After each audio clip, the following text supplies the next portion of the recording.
Welcome to the Esports Insider Podcast in partnership with Mishcon de Reya.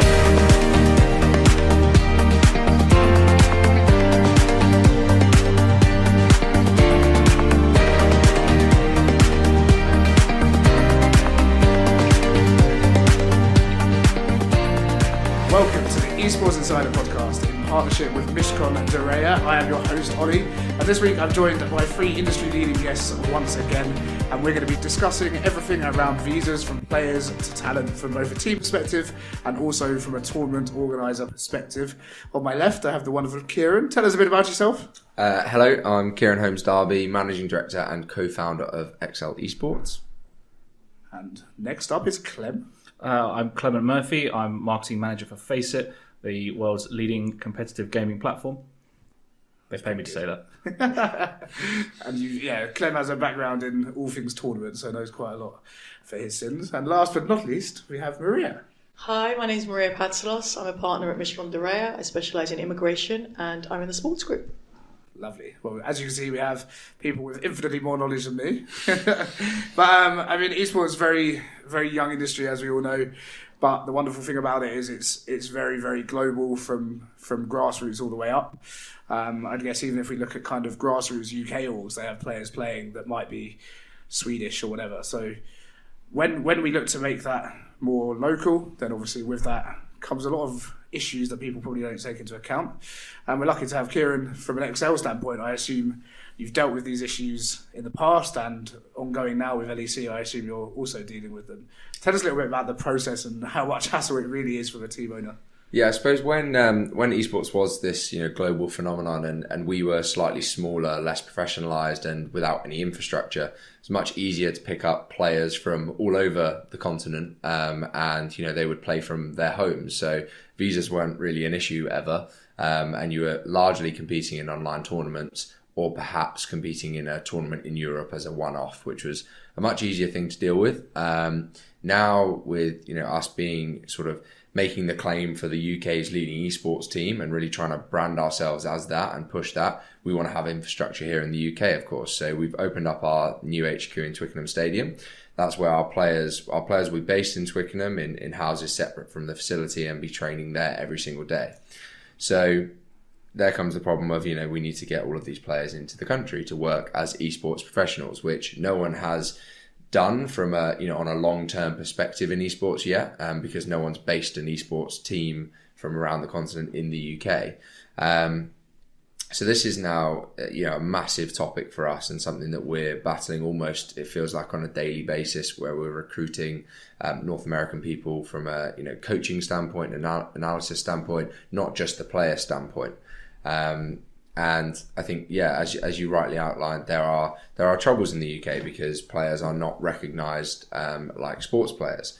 So what do they class as? They're doing a profession that is highly skilled. A lot of them are highly remunerated for that skill set. And how do you class them? Well, the way to class them at the moment is as entertainers, because they're often streaming, they're often on camera for when they're playing in their tournaments, and they are entertainers in every right. But that's not the cleanest explanation of what they do. It's just one that fits at the moment in the UK.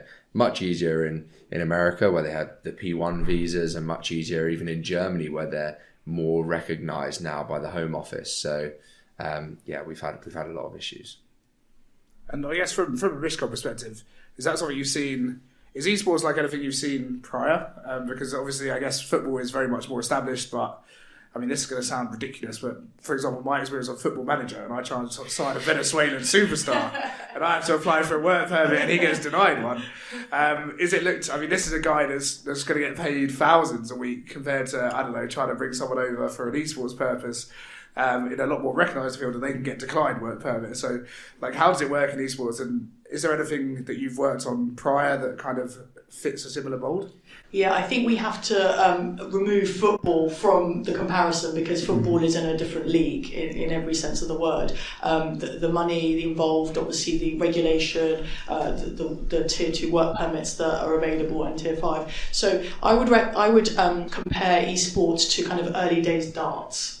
Okay, so darts, as we all know, was only made a professional and governing regulated sport in 2005, which is fairly recently. So we still see kind of some comparisons with darts and maybe even snooker. So the comparison is whereby darts players and snooker players are often travelling around the world playing in tournaments. They're not necessarily always based in one country. And that's where I see the comparison with esports players. So I know that, for example, FACEIT organise these tournaments, and we have players coming in for those. That's okay, because they can come in as visitors under the visit visa rules. Sports people, whether they're regulated as sports people or not, are able to come to the UK and play in one-off tournaments for prize money. Yeah. They're not allowed to be paid full-time in the UK, but they can do that. So that's where I see the comparison. And we've had issues in the past where we've had calls from darts players who are stuck at the border saying, that the immigration officer isn't letting us in. And I say, well, how long have you spent in the UK over the last year? And they say something like, 8-9 months. And so, well, there's your problem. A visit visa is only for 6 months of any given year. It doesn't mean that when you leave the UK, it resets the clock and you can come back in, which is a common misconception. So yeah, I would say the comparison is darts, but as you said, the major problem is the fact that esports is not yet regulated. It doesn't have a governing body, and therefore the Home Office don't recognise it as a sport, and that's where the issue is. Mm-hmm. Kind of from a tournament operator perspective, obviously, for example, you just look at FACEIT PUBG, right? You have an obscene amount of players coming over competing in this truly global competition. Do you guys, does the responsibility ultimately lie with the team owners? Do you guys offer support in that sense, or kind of how does it look from a tournament operator perspective when you have so many different countries, so many different nationalities all coming in? Yeah, I mean, frankly, it's a lot of work. There's a lot that we have to do on our side. It obviously, the ultimate decision rests between the players and their passport situations and the Home Office. But we do a lot of work in writing recommendation letters, writing clarification, supporting material to help their applications, and that does help on a lot of occasions. But for instance, you were talking about the FACEIT Global Summit PUBG event we recently did. We had a Vietnamese team that was qualified who didn't make it, couldn't come because of visa issues, had to be substituted, and that's ultimately the biggest heartbreak in these stories. Is you have these teams and these players who they work really hard, they work at their game, their craft to compete at the highest level. And then ultimately they're denied by something that's completely out of their control. They've done the hard part. They've competed. They've beaten everybody else. They've got to this major international tournament with big money on the line. This is a career-defining moment, especially for teams like in PUBG, where it's the ecosystem's a lot less developed than Counter-Strike, for example. So it's a big deal, and something that I think the UK needs to kind of get a handle on quite quickly. I mean, it was recommended in the UK white paper, and the 5th point on their list was to re-examine the visa process, because it's caused a lot of hassle for us. And as tournament operators, we're trying to put together this merit-based tournament, with the best teams in the world. And we're looking at these really weird creative solutions to try to mitigate some of those problems. So, for example, the FACEIT Major last September, we had we were the first tournament organizer to, in Counter-Strike, host all of the minors in the same place, the qualifying tournaments to the major. So, in doing so, we hosted all the qualifiers ourselves in the same country that the major would be hosted in. It was the first time that was done, and we had a few people who had qualified to the minor who were rejected, but in previous years, those people would only be rejected when they had qualified to the major. So there's still that level of heartbreak, but it's much less than someone who had gone through the whole minor process to qualify to the major and then make it to, and that has now become part of the major pitching process. That's something that is specified by Valve to say, this is what we want you to do to try to mitigate those risks. And that happens a lot in a lot of different places. Can I just ask a quick question? Do you know why the Vietnamese team were rejected? I don't. No. Yeah, it's interesting to see what the Home Office is saying. Yeah. It may be just on an individual basis they don't believe that they're visitors, but it would be interesting to kind of understand what the issues are specifically. Yeah, I mean, we work with an agency which helps us to overcome some of those problems and can navigate some of those things, and it helps us to prepare helps us to work with the teams to prepare their applications to make them as strong as possible. I don't know what the case was specifically with this team, but we find that it's mostly teams from CIS, Russia, and the East that have most of these issues. So Serbia certainly has some problems as well. I mean, there's a really talented up and coming League of Legends player called Yopa, who we were looking at signing at one point, and you know, one of the on his pros and cons list, one of the big cons was this is going to be really difficult to get a visa for him. He's just been denied. His team made the EU Masters finals hosted by ESL in Leicester a couple of weeks ago, and he was denied a visa to get in, so he couldn't play. Which is is a great shame, and it's been something that's plagued his specific career his whole life, being a Serbian national. I don't know the specifics around it, but I know it's very difficult. So. And this is something that, from a tournament operator perspective, we know this stuff happens, and we try to plan our events in such a way that means that we get the best competition that we can. Now, if the longer that this sort of thing goes on, and the more issues that we have around getting players into and involved in the UK, the more we are likely to look at other options for visas, for instance. If we know we're running a game that has a lot of players in kind of Eastern Europe and Russia that are going to be the top level competitors, we might consider doing that in somewhere else, purely because of the amount of issues we know we're going to accomplish. It's got to that stage where we're actually kind of, as a British-based company, we're thinking about hosting tournaments elsewhere because of these issues. And it's one of those things that has been addressed in other countries. America, we were just saying, the P1A visa process, they approved their first esports player in 2013. So that's 6 years ago now, and the UK still hasn't kind of caught up to that yet. Yeah, I think it's interesting. I know what you said about the minor and the major process, and it's interesting because that's Valve. And then if you look at the Dota circuit, you have the last qualification spot for a major determined by a minor, which is 2 weeks before, and it's held once in Croatia, once in France. Yeah, and it creates umpteen problems. But this is, I mean, we've got examples of Excel, who are in the LEC. Riot are very, very well organised, very well scheduled. You know when MSI is, you know where Worlds is, you know the location, so you can start planning around that. The open ecosystem obviously breeds a lot of problems in the sense that literally it could be anywhere. Valve have only just announced the dates of TI, which is their biggest tournament in the world. So yeah, a lot of stuff comes with the danger, I guess, of the open ecosystem. Is it different when you then take players to, so say, yeah, you've got your players, they're registered to play here, you're then taking your players to go and play, especially in open ecosystem tournaments. Dota, you have events from Manila through to the States, through to Brazil. How does that work? What is the process then for getting your players to be able to go and compete elsewhere? Well, from a tournament organizer perspective, we've just run FACEIT Global Summit. That was had feeder tournaments from organised from different regional competitions. So that was the PEL, the European guys, the different PUBG leagues that are run across the world. And we had to, for some of them that were later on in the process, I mean, we had our final European qualifiers that came 2 weeks before the event started, which was difficult in itself. But for the other regions that were quite close, we had to ask players that had not yet qualified to start applying for visas. So we had backups upon backups for players because we knew that there was going to be this kind of attrition of teams, that even the top rated teams who would come and play at the tournament as number one seed from their region would not be able to qualify. So we would be looking at what's the second option, what's the third option, what's the fourth option, and ultimately that's something that's completely out of our hands, planning from a planning perspective.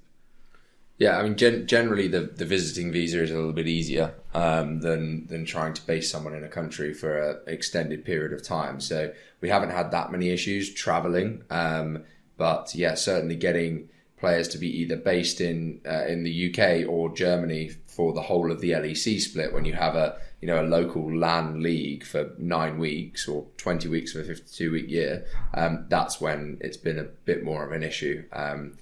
Thankfully, I think we're just about over the line now, and we've kind of got there with everything. But it certainly wasn't an easy process, and it would have been a lot easier if there was some recognition for esports for sure.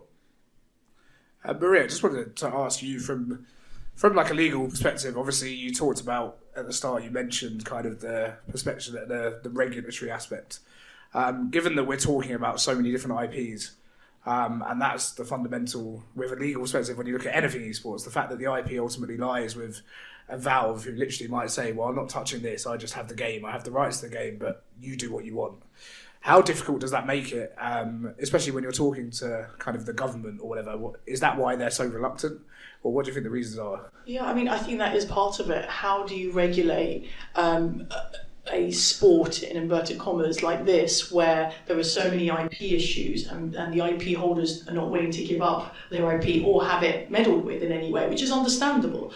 So how do you regulate it? That is the problem, because the way the Home Office works is every sport that they recognise has one governing body, and the governing body is listed on the Home Office website, and that's the only way that you can get sports people in under Tier 2s and Tier 5. So how is that going to work with these sports? That is one of the major problems. I don't know if anyone here has any ideas on how to resolve that. Yeah, I mean, for us, this is why I'm quite vocal in advocating the model that Riot Games builds with the long-term partnership, or sometimes called franchising. It's not really a franchise system. It's kind of a misnomer, but it's easier for everyone to understand if you say franchising. So those models for me, I could go for days and talk to you about the commercial benefits of it as well, but just purely from a structural point of view and this whole visa process, you have a governing body. I mean, yes, there are some issues with the governing body also being the IP owner, but at least you have a body to talk to whose best interests are at heart. So we deal with Riot as both the IP holder and the regulator. And Riot are a lot more hands-on than your Valves of the world, which would make the conversation with the Home Office a lot easier than it would if you were running a professional Dota. But does it matter that it's a commercial entity with commercial at heart? Does that cause issues with the Home Office? I can imagine you look at most of the associations, right? That's the issue, the independence. There is issues there. Yeah, there's no doubt about it. But at the end of the day, when there is someone who owns the game, that person's going to be at the table. If they want to be, at the end of the day. I mean, with someone like Valve, maybe they don't want to be at the table, but someone like Riot Games is always going to be at the table. And maybe one day they have to separate their regulating arm from their, IP ownership arm. I'm sure that's a conversation that's already ongoing, but right now we certainly have we have a great relationship with them, and they're really good at regulating their league because they are doing it for the benefit of the longevity of the league at the end of the day. So. Yeah. So do you think it's kind of the Home Office? Do we think it's the government being slow to adapt, given that we've seen it in other countries? Do you think you're going to see? I assume. I mean, I haven't dealt with the Home Office personally, but I assume, as with most things, there's probably red tape. It's a little bit slow. Everything is rather archaic. I did do tax law, and the fact that Toddy's books go up to here for no reason, given that half of it is literally scribbled out, kind of sums up my experience with law. So yeah, I mean, is it kind of the stubbornness, the red tape, and given everything else that's going on in the UK, I'm not sure it's probably top of the agenda as well. Yeah, I mean, my love affair with law lasts a little bit longer than yours, but yeah, I mean, we as a nation are a little bit stubborn to change in general. I think this is only going to get worse with the possible political situation of the UK in the future. Don't want to go into that, but we can touch on that. We have British companies here. Yeah, I mean that certainly will affect. I mean, how it affects it is open to debate right now, but that certainly will affect it. We do have some individuals, some MPs now recognising esports. Massive shout out to Ben Greenstone, who's been brilliant for us and helping us navigate that whole system, because it's not something that we know well at all, and he does know it very well. So. There are now members of Parliament and members of the government that are recognising esports and at least having the conversation, which is certainly helping when applications come in and esports is on the list and everyone's kind of, what on earth is this? At least people know what it is now. Yeah, I think it's a bit of a broad bucket to classify the whole of esports as a sport. It's so diverse, it's so global. We don't have a national team. We don't have it's this kind of really weird nebulous thing. And but going back to your point on League of Legends, I don't think it was a coincidence that the first esports player to be offered a P1A visa in America was a League of Legends player. Yeah. I mean, all of the quotes you read around articles on that are from people at Riot who are saying, how important this is, and that from an organizational perspective, that shows the Riot are so kind of top to bottom in their esports stuff, and they control everything from the development of the game to the esports tournaments that happen. So that makes it much easier for a government to deal with one body rather than to deal with multiple. And so I think that ultimately the government needs to kind of decide, set some criteria. What classifies a big enough tournament or a big enough esports tournament to qualify for these type of visas? We from within the esports space need to help them to do that and to decide amongst ourselves. Ultimately, we need to sit down and have a conversation about what is an important esports tournament, what is one that is worth classifying. At what stage does an esports player turn from being an amateur to being a professional worthy of the sportsman visa, right? We need to help the government to decide that, but they need to set some criteria. I did read the American criteria, which is, they have monetary things. They have certain references to sponsors, such as Coca-Cola is one of the ones that's referenced. So if there is a big enough sponsor involved in an event, that helps the process. So all of these things that kind of legitimize an event and legitimize a player's on an individual basis, them as a sports person or them as a someone who qualifies for this kind of license, that we need to help the government to set that stuff up. And I think that what you're talking about, Ben Greenstone's involvement with some of the parliamentary sessions, those are all very helpful. But I think that, we need to keep getting ourselves involved in that and helping the government to understand what's going on. We need to be careful not to give Ben too many shout-outs. No, that's true. It might go to his head. It will go to his head. It will go to his head. I think I'll have to see him in Birmingham in a few weeks. So there'll be more shout-outs if he sorts this visa stuff. Yeah, exactly. But we had a conversation just before this, Ollie, about what's a tier 1 esport and how on earth you even classify that. There's tier lists going on around social media at the moment and everyone's arguing, no, my esports, my esport's better than your esport. Yeah. But this is where the danger is for me for esports such as Dota and Counter-Strike and things like this that are so heavily unregulated and uncentralized, is that, or decentralized, perhaps that is going to affect the competitive integrity of those esports going forwards. Because if it is that the top players can't get visas to play in the big tournaments, that massively harms the competitive integrity. So even if it's, just from a structural point of view, maybe these esports do need to be looking at centralizing the model, partnering with teams a bit more, if they want to if they're serious about the longevity of their esport. Yeah, I think it's very, very odd from we can do this debate separately completely because Dota and Counter-Strike are theoretically two, if not the longest standing esports. Really. Exactly, so, yeah. But the fact that it's a complete free-for-all, I can imagine from a legal standpoint. Yeah. I think what you were saying before about collaboration and sitting down with the Home Office is the key, because I think there's a big misunderstanding around esports, and yes, some people do kind of get it, but most of them don't. And I think because there are so many different types of sports and games out there, then it's hard to get your head around it. And I think comparing it to the current sports regulations that we have for sports people, it doesn't fit into that square box. So there's no way you're ever going to fit into that box, because what you classify as being regulated, what about FACEIT tournaments? That's separate. It doesn't work. So where is the regulator? It's not an independent person or independent body, rather, like we have with the FA and like we have with all the other sports. So it has to be a different model, a new model that works for you guys, but also works for the Home Office. So it is about sitting around the table and thrashing. Have you seen any kind of,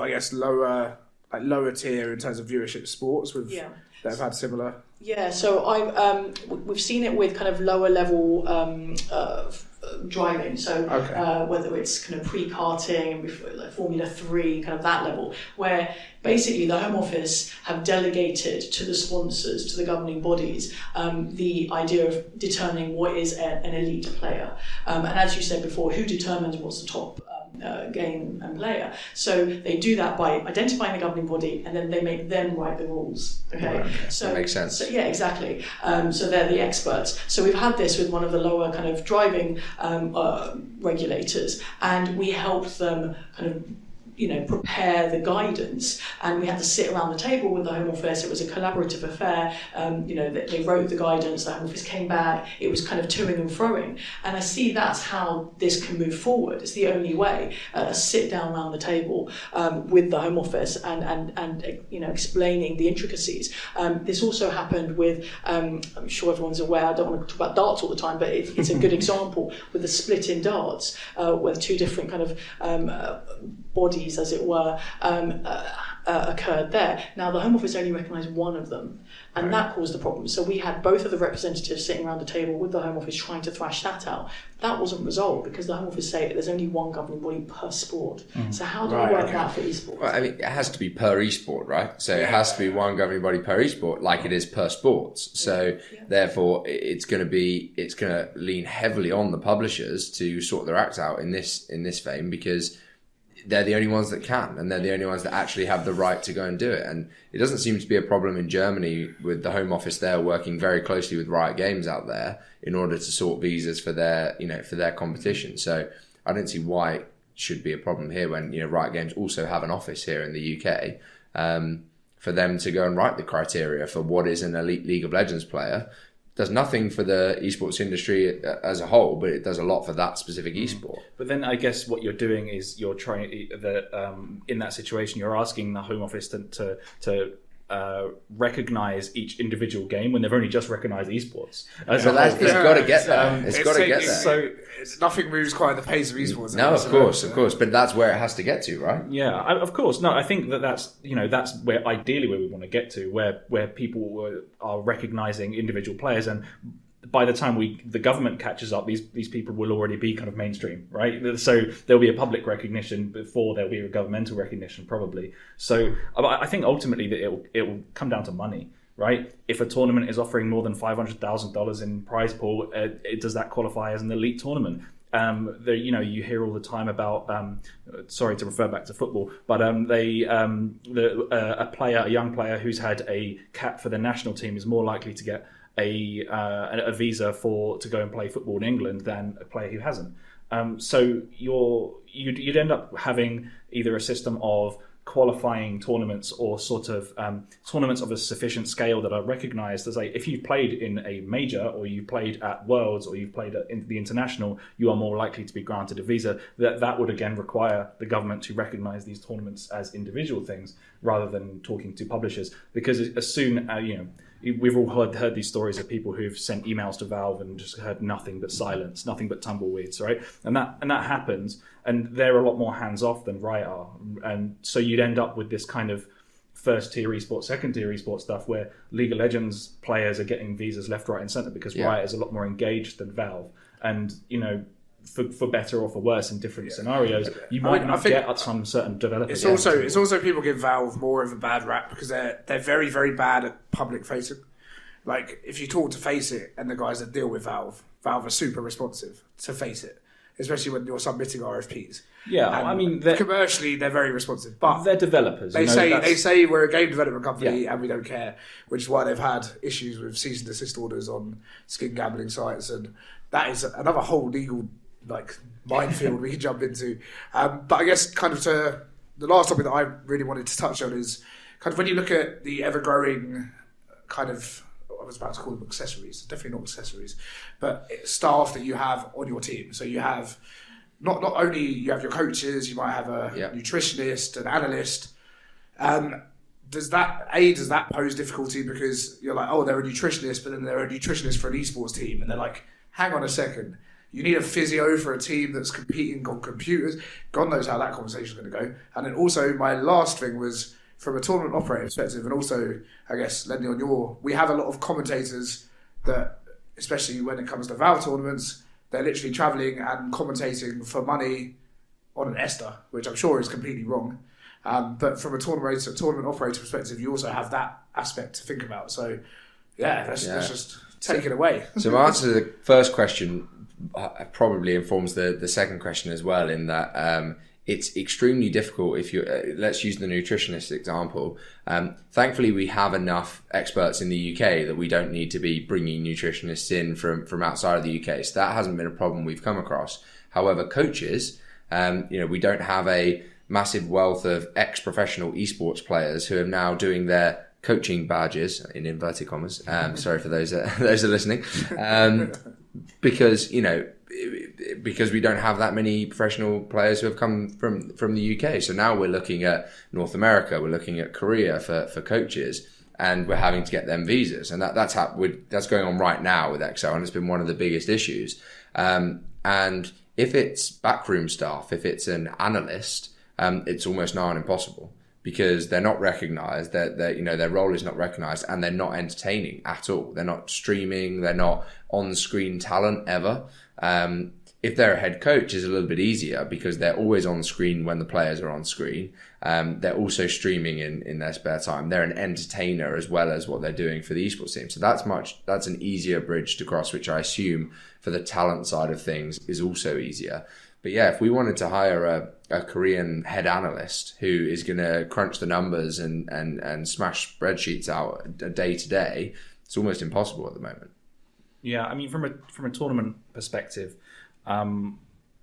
pretty much most of the people that work on our events are contractors or full-time staff to some degree, and we primarily operate our tournaments in Europe and North America. So speaking from that perspective, that you can go and work very easily in other countries if you're working on a certain thing. Esters you can work on an Ester as a contractor, as a freelancer, as someone working for a company. You can do that. That's perfectly legal. So we don't have many problems with that.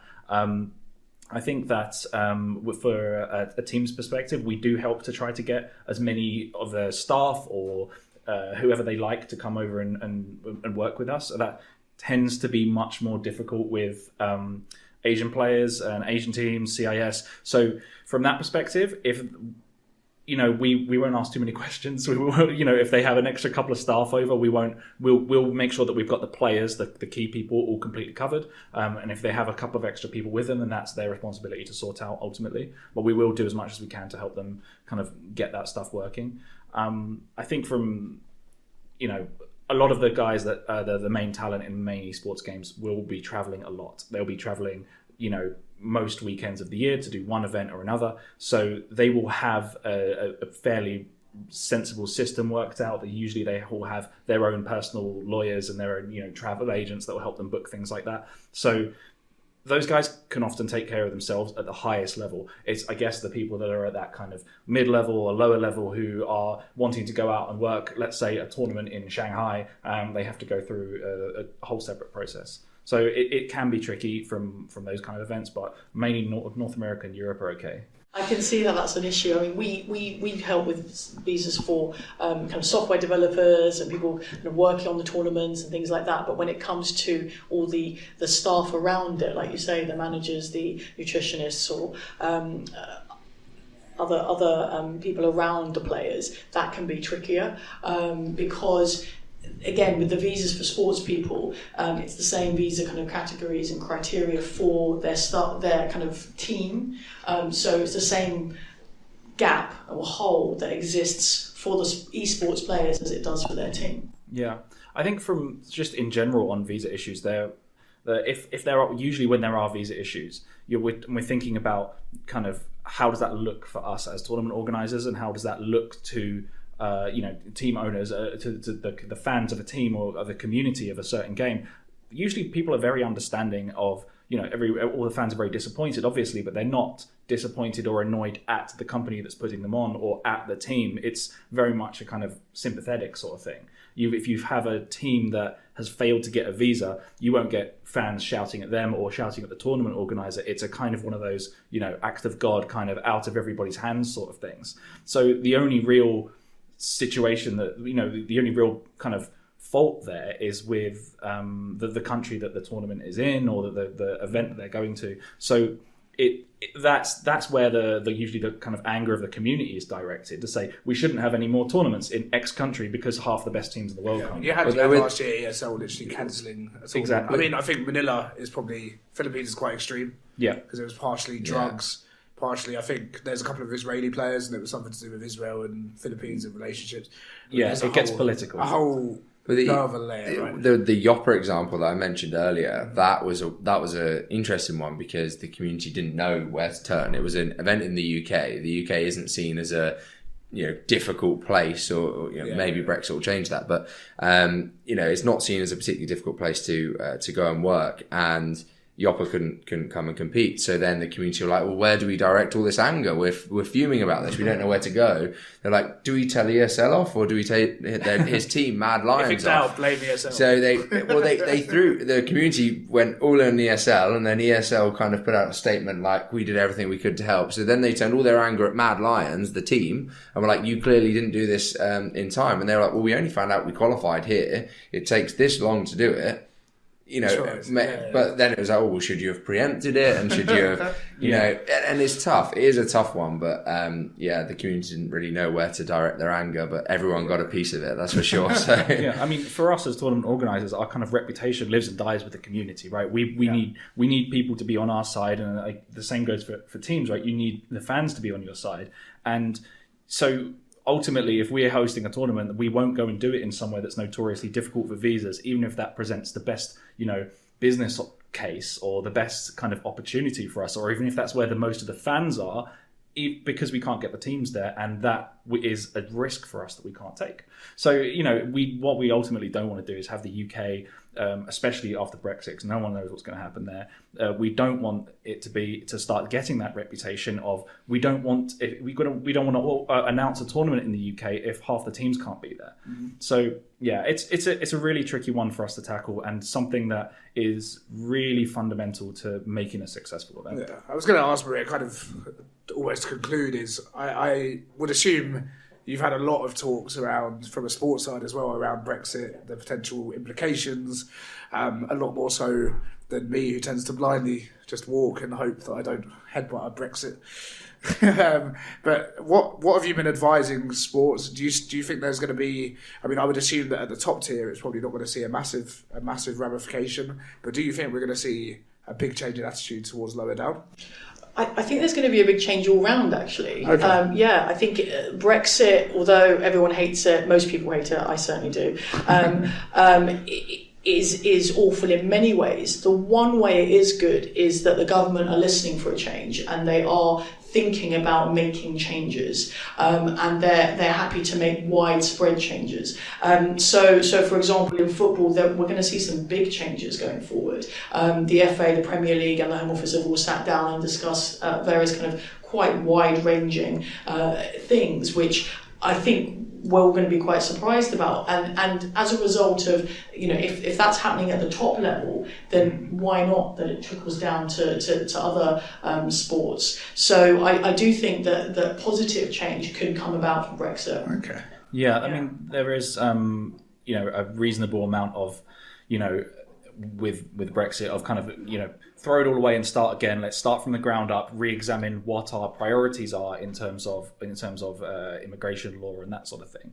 But the bottom line is that losing EU membership means that a lot of European esports players will lose that opportunity to come and play in the UK immediately overnight. And I think you're right that there can be this really good opportunity to go in there and say, right, seeing as we're starting afresh now, this is what we want. Yeah. So that's the only positive that you can kind of... I bloody hope not, Clem. That's what I'm saying. Right, we're almost out of time, so I'm going to throw a random awkward question out to wrap it up, because I like doing that. So put a year on, well, this will be like a sportsman's bet, a year on when in the UK the government recognises esports on par with, let's say, a darts. We'll go with a darts. Darts. Yeah. 2005 for darts, wasn't it? When did that start? Oh, I'm trying to be. When did people start throwing darts at darts? I'm trying to be tactical about my answer. What are we now? 2019. 2021. That's what I was going to say. Ooh. I give it 3 years. I go 2022, and that way, if it's high, if it's we should probably go like early or late. I'm gonna go bold and go early. No, I think it'll. Late. Yeah, I think it'll be late 2022. I think there'll be a few years of messing around before we get anywhere like that. We've already had quite a few big UK events here. I think that it will take another one or two wanting to come to the UK and making a big enough splash to make people sit up and listen. Awesome. Well, thank you all for joining me. It's been absolutely wonderful. Thank you very much for having us. I've been your host, Ollie, on the ESI Podcast in partnership with Mishcon de Reya. We'll see you next time.